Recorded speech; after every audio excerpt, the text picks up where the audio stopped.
Man skal ikke sige noget først? Skal folk vide, hvem du er? Ja, det var det, jeg tænkte. Eller det kommer bare. Ja, det burde man jo vide. Nej, det er sygt sagt. Det skal klippes ud.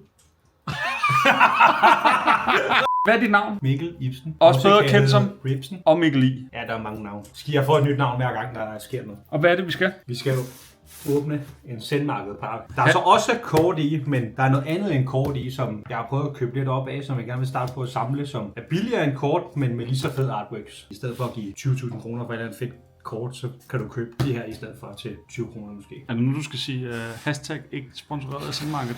Jeg har ingen reklame for Sendmarkedet, selvom det er et gudested. Kameraet vil bare gerne pointere, at Mikkel rigtig gerne vil blive sponsoreret. Send flere rabatkoder og ingen told og moms. Og så vil jeg gerne have samarbejde med, at vi ikke bruger dem her mere. Ja, det er højst sandsynligt ikke det, men så kan vi starte med dem her. Det er nok nogle kort, det er. Okay, det er nok nogle forskellige lots. Hvad har vi her? Er det noget, hvor det ikke må spoiles, eller hvad? Det er jeg spoiler på allerede. Det her, det tror jeg faktisk er... Ja, det vil jeg nok ikke. Det er et rigtig dårligt køb. Et rigtig dårligt køb? Ja, det var fint. Det var en sælger, hvor jeg skulle købe noget alligevel. Ja. Så det var der bare. Wow! Så er der lige... Men det må næsten være for noget dæk eller et eller andet, tænker jeg. Ja. Med Mewtwo-stamp. Så det gør det automatisk 1000 gange federe, når der er sådan... Ja, det var...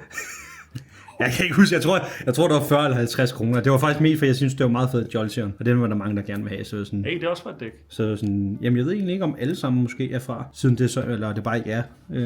Nej, det hedder noget andet. Ja, SML. Nå, det er i hvert fald for noget dæk, så det var sådan, det var der bare lige. Er det her alle sammen fra samme sælger? Nej. Okay. Jeg kan ikke huske, hvad der var et af lotsene mere, som der også var fra den samme sælger. Så kommer der lidt af det, alle elsker. Lidt mere vending.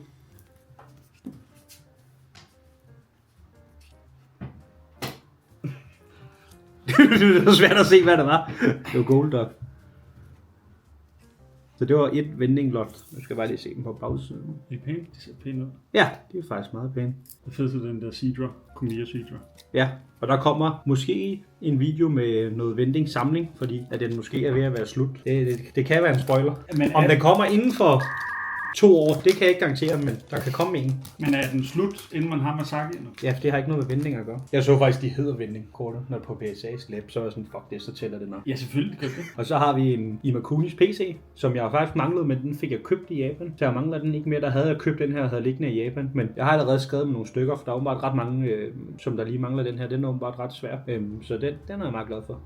Og så kommer, og det er faktisk også måske, der kommer i en video der med vending. Det er fra samme mappe, hvor der så også er en anden samling af samlerbog, som der vist også kommer. Jeg tror faktisk kun det her det er det eneste kort, der kommer derfra. Et Versus-kort, som jeg også manglede. Der er jeg så ikke så langt endnu. Men er der ikke 2 Espeon-kort i Versus? Altså der er den her? Jo, der er nogle stykker af de forskellige. Men der er vending er næsten færdig med, men Versus, der er langt endnu. Der mangler jeg en del derfra. Men der kommer også noget mere med næste gang. Der kommer en del Versus-kort her. Og noget mere vending. Noget Rapidash. Jeg har aldrig husket Slow King. Det er Slow Browing. Jo. Og Hypno. Hypno. Tag dem tættere på kameraet. Du kan se, hvad der er i kameraet. Det er også Kumia, ikke? Jo. Right on. Okay, den også. Det svinger jo meget, og det kan være svært at se, når man køber det, men de er godt nok pæne, dem her på bagsiden. De plejer at være sådan rimelige. De kan godt være rimelig smadrede, nogle af dem. Jeg ved ikke, hvor godt man kan se det bare en af dem. Men de er faktisk meget pæne. Det gør en glad, når man ser det. Og noget mere Kumia. Okay. Dem her havde jeg så også købt, inden vi tog til Japan, og der manglede jeg den også. Den fik jeg så købt i Japan også. Hey. Så det var egentlig også bare, nu der er ekstra, man kan bytte lidt med. Hold da kæft, jeg havde slet ikke glemt, der var også meget vending. Det virker lidt at sige i starten af videoen, når vi skal kigge på andet end kort, og så kommer der bare en hel masse fede kort først. Men det er jo noget til et punkt også, hvor vending det er det kedelige. Så nu har man snakket så mange gange om det. Og vi er der flere i? Ja, der er. Ja, Det er sådan nogle lots. Der er nogen, der har sparet på sleeves, åbenbart. Hold da kæft. Egentlig. Det skal jeg så lige se bagefter. Det er jeg i tvivl om, jeg vidste, at der var så mange kort i. Eller, nej, det kan sgu godt være, fordi der var et, hvor jeg købte, hvor det var med en masse grønne, eller græs, hvad man hedder, typer, så det kan sgu godt være. Det var et græslot, du købte ja, på auktion. Og de er faktisk også rigtig pæne eller både på forsiden og bagsiden. Hold da kæft. Kosuba. Caterpie. Nej, eller Metapod, og så Caterpie, Kakuna og en Weedle. Der var nogle gode komier i det her. Det ser ret pænt ud. Jeg synes godt nok, det er vildt. Det her, den var med i Matt Strauss video, mig og Krille optog, hvor vi var ind hos dem, men den har jeg fået solgt. Og jeg synes, det var meget fedt kort. Og jeg fandt en, der var billig, og så fik jeg købt en til. Til dig selv så, eller? Ja. Okay. Den kommer i en seje japanske kortmappe, der måske bliver vist frem på et eller andet tidspunkt. Det er ikke lige planen lige nu, men det kan der være. The OG Lugia. Der er heller ikke så mange i. Og så burde der ikke, det tror jeg var det eneste kort, der var. Så kommer der faktisk, og det vil jeg jo gerne lige, det er et lot. Er det den her? Det er et lot, som der er en rigtig sød mand, der har sendt til mig. Hvem er det? Han hedder Kriller H. Har jeg? Ja. Ja, det skulle da rigtigt. Det er faktisk også rigtig fedt. Hey! Jeg begyndt også, det er så ikke engang det, nu snakker vi selvfølgelig om artworks, og det er jeg så også begyndt på med sleeves, og det er jo egentlig også, det er ikke det, der kommer. Det kommer, men det er også bare, at man egentlig kan få altså sådan nogle vildt fede. De koster jo, nu kan jeg ikke engang huske, hvad det er, de koster, de her på Pokémon Center, og det er 35-40 kroner, danske kroner, de koster dernede. Og der har de altså lavet nogle, der kommer også et senere, det har så været lidt dyrere, men med noget lidt ældre artworks på, og det synes jeg er ret vildt med, hvad man også kan få for pengene. Ja, hvis det handler om sådan, man godt kan illustrator og godt lide nogle fede artworks, så sådan, altså, du får meget for pengene.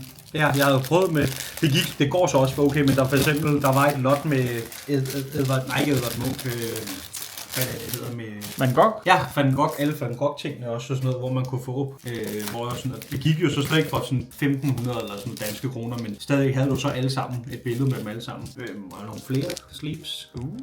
Med Pikachu, noget Picnic Pikachu. Og den her, det er den med det lidt ældre motiv, og den er egentlig købt til ære for Christian Severin enkeltkort, fordi han solgte kortet med det her på, og det synes jeg kraftede med, at han lige sådan, så han stadig ikke havde noget med det, med Red Pikachu. Den er også nice. Så det synes jeg var fedt, så tænkte jeg, så kunne han have et sleeve siddende i stedet for, så man stadig havde et eller andet derfra. Det var da god idé. Men det er du også blevet ret hooked på generelt. Jeg tror, det to er de samme. Der var også nogen, man godt kunne købe. Jeg tror, de har været der nu. Jeg kan huske, om de var der, da vi var dernede. Ja, så har de lige været i Pokémon-centrene.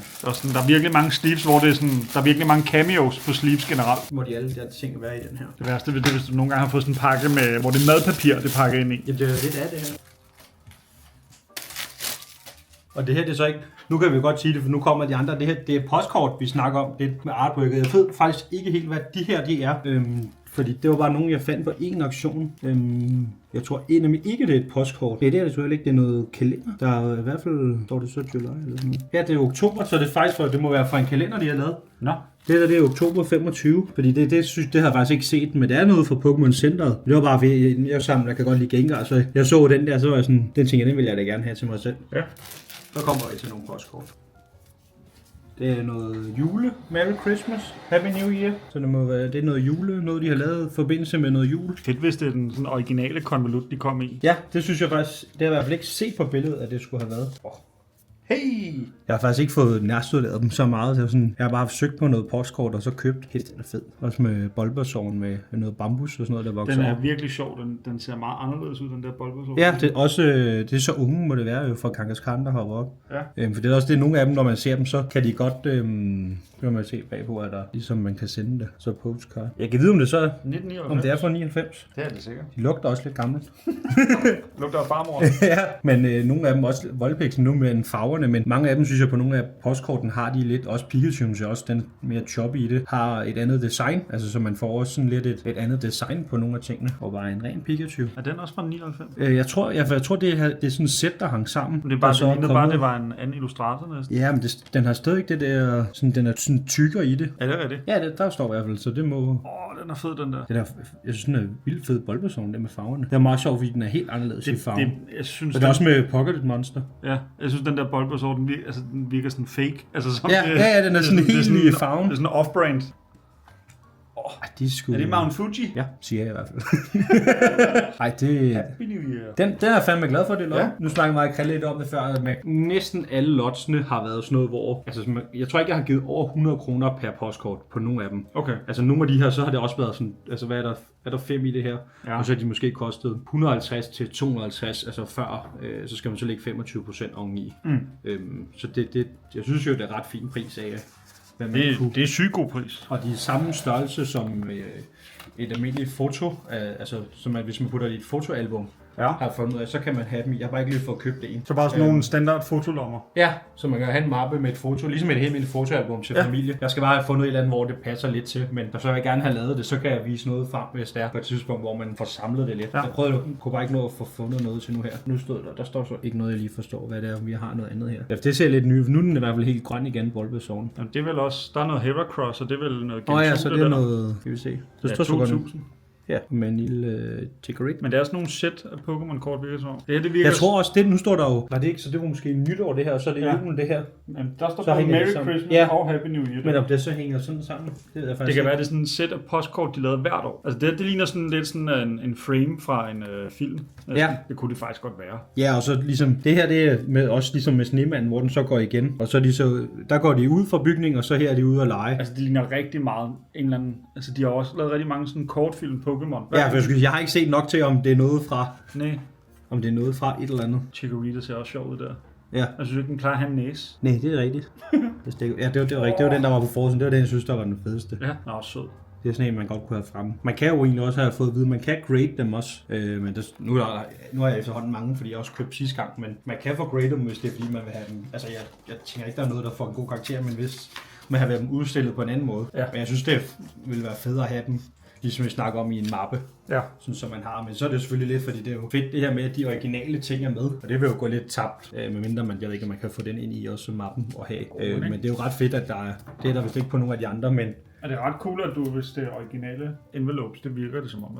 Ja, for jeg havde kigget på, jeg tror ikke, jeg fik den. Jeg havde kigget på en aktion, nemlig hvor det var hvor det ikke var, altså det skulle have været sealed. Ja.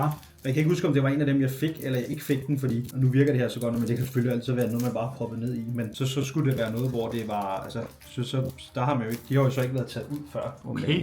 Nej, Tikuno, der er i gang med at skyde en, ja, jeg ved faktisk ikke, hvad den hedder. En Ice Blast.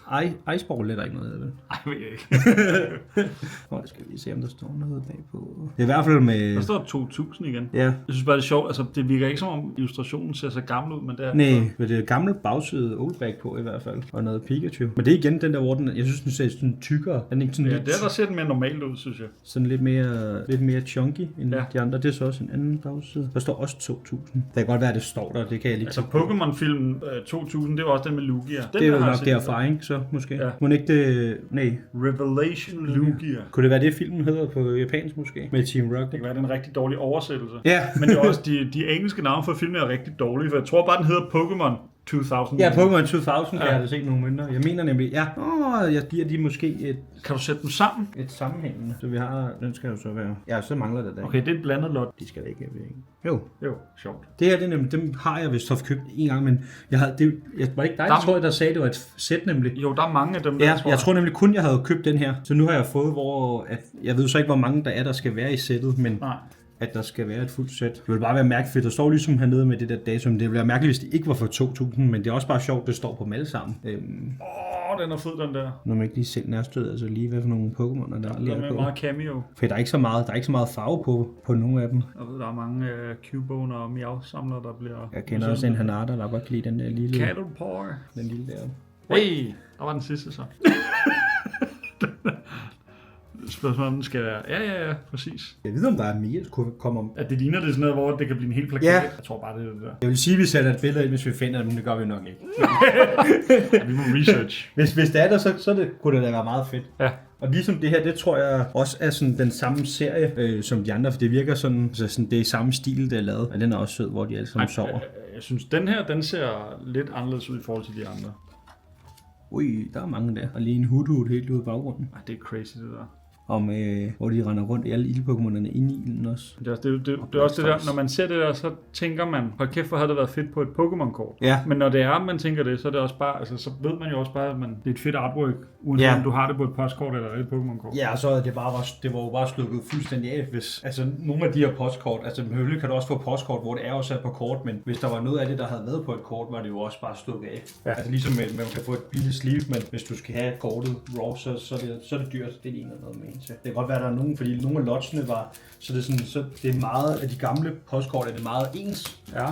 Så nogle af lotsene er der også, hvor så der er flere af et kort i nogle af dem, eller i nogle af de forskellige, men så har der været et enkelt kort der i lottet, som der ikke har været der, fordi det her det er den, vi har haft før.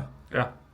Og det kan godt være... Ja, det var også, hvor der kommer noget mere. Det er måske præcis det samme lot, eller hvad? Jo, jeg synes, jeg havde ikke set Sidon der. Jeg synes, der kom... Nej, det er måske en til. Nej, der kom en til. Ja, nej, den var der også. Nå, så var det med til. Sjovt, at det er et sæt med den der Pikachu udenpå.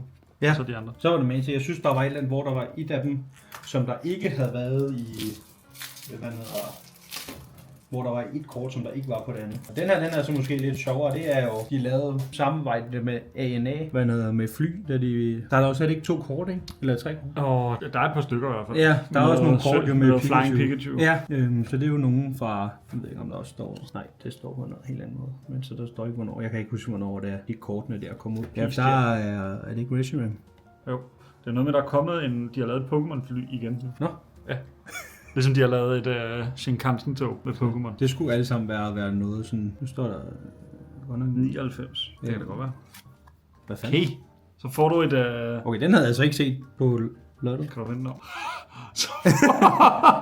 Fuck, hvor sjovt. Kan du spotte noget Pokémon? Det tror jeg ikke, der er. Det må være den specifikke flyver, de har lavet Pokémon på eller andet. Okay, det er da... Men er det et fly, de har brugt rigtig til Pokémon? Ja, det er jo... Det virker fandme random. Ja. Det må næsten have lavet et fly med det, ikke? Men var det ens fly, det så jeg ikke engang? Nej, det er forskellige fly, de så skulle have lavet. Det er 3 forskellige fly. Det kan også være, det er sådan... Det er ikke AI, fordi det er for tidligt. Jamen, det kunne så godt Photoshop, det der. Ja, det er rigtigt. Man kan heller ikke bare sige alt nu af AI. Nej, altså, der er også bare noget, der hedder Photoshop engang. Nej, der er en, der altid kritiserer mig, når jeg åbner pakkerne. Men det er jo dine ting. Derfor kan man jo godt blive kritiseret alligevel. Det er så noget, det vidste jeg så ikke fandtes, men det er også Krille, der viste mig. Han har købt noget på et tidspunkt, et Komiya Clear Card, kaldte han det. Så det havde jeg også nu her, når jeg havde søgt på postkort, havde jeg prøvet at søge, for det kostede 4 kroner. Så det er sådan en postkortstørrelse? Ja, det burde være... Ja. Ja, det er måske lidt... Men det er sådan halv gennemsigtig. Ja, det er sådan en gennemsigtig. Fed illustration. Men jeg synes, det var ret fedt, og så var det til 4 kroner, var det sådan. Ved du, hvad det er fra? Nej, var det der ja, det kan godt være, der har stået noget. Nu står der DX, så det er vel fra en af DX-butikkerne, så nok. Hvad står der nede i hjørnet? Hvad for en Pokémon-center der? Nej, der står bare det Pokémon-center. Må ikke sælge, det står. Den er jo så ny, den er fra 2018. Okay. Ikke ny og ny, men... En fed Snorlax, altså bogstaveligt talt. Ja.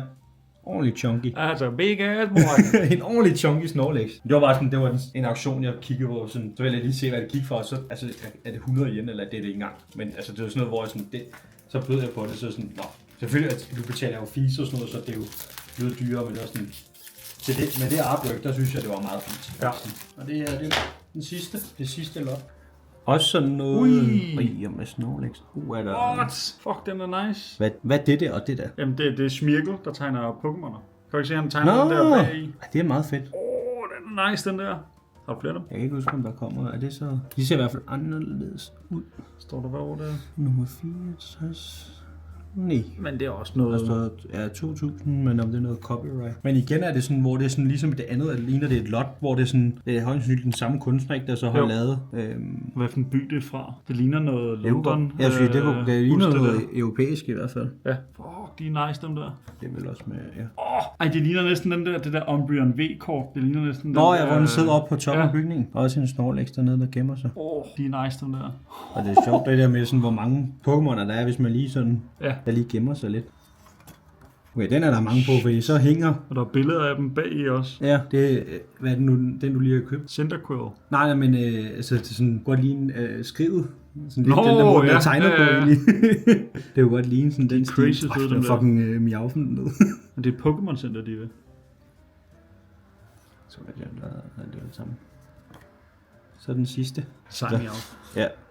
Så jeg ved ikke, hvor mange... af de her sådan lidt ældre der er, for jeg synes nu her, når jeg så begynder at købe, har det været meget de samme. Ja. Så jeg ved ikke, hvor mange man kan få af dem, fordi jeg prøver bare sådan noget, altså så jeg søger bare på postkort, og så sidder og kigger lidt. Jeg vil gerne have nogle af de lidt ældre, så det kan godt være, der kommer, hvis jeg kan finde mere, køber jeg i hvert fald mere, men nogle af dem er også begyndt at blive dyre, fordi der var for eksempel det med skridet sættet med postkort, med Eevee, og der er ret mange med postkortene. Eller 6 eller 7 eller sådan noget, tror jeg det var. Ja.